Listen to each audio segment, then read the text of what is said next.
এখন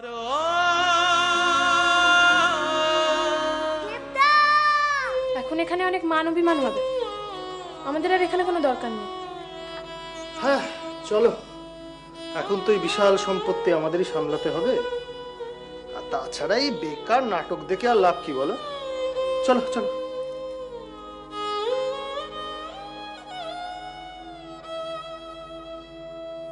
দেব, সবাই বলছিল তুই নাকি পাল্টে গেছিস। কই কই আমার দেব তো একটুও পাল্টায়নি।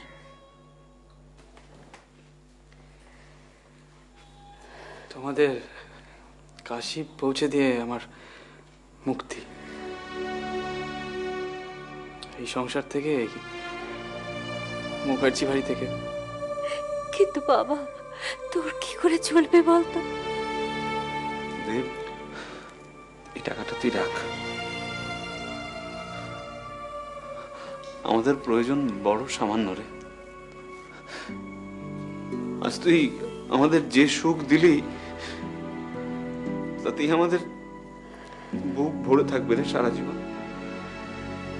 কাকা, আমি জানি না দাদা কতটা করবে, কিন্তু তুমি পারলেই বাড়িটার একটু খেয়াল রেখো। বাড়িটা না বাবার খুব প্রিয় ছিল।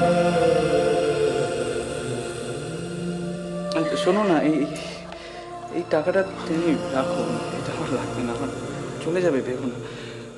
পারলে মাঝে মধ্যে একটু এই মাসের খরচ বাবদ মাসোয়ারা।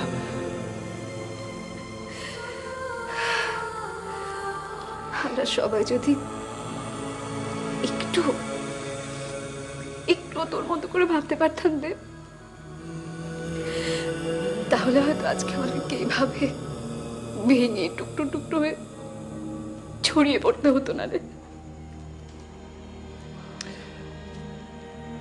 মা, আমি ঘরে আছি, আসছি কাকা। মহেন্দ্র, চলো, তুমি বরং এক কাজ করো, গাড়িটা বার করো, আমি আসছি। আমি আজ নিজে হাতে মন্দিরে দরিদ্র নারায়ণের সেবা করব। চল চল। মা, ও মা, আমাকে নিয়ে যাবে না? তুমি যাবে আমার সঙ্গে? তা বেশ তো, চলো। আজ যে তোমার জন্মদিন দেব দাদা।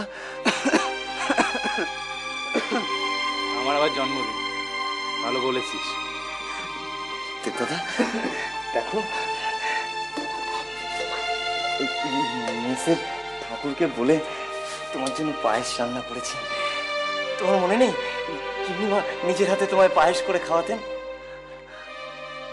আমি তোমায় নিজের হাতে খাইয়ে দিচ্ছি। খাইয়ে দিবি?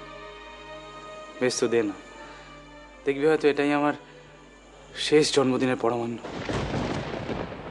এই আমাকে দেখছিস না?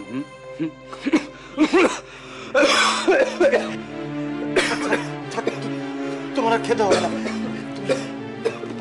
তুমি বিশ্রাম করো, তুমি বিশ্রাম করো। কর্তাবাবু চলে যাবার পর তুমি আমাদের চাষি পৌঁছে দিয়ে এসে সারা দেশ ঘুরে বেড়ালে, ওসব ছাই পাশ কিনলে, শরীরটা যে কোথায় এসে ঠেকেছে কে জানে। যাকে আমার ছুটি দুটো দে, আমি বেরোই। ও, তার মানে তুমি আমার কথা শুনবে না?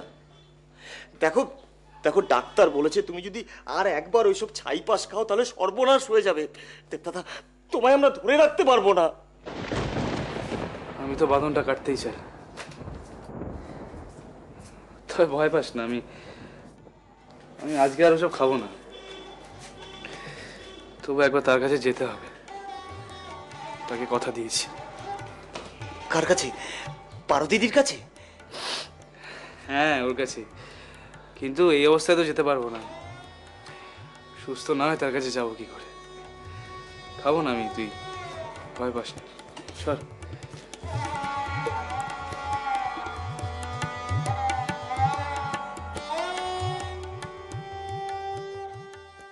আরো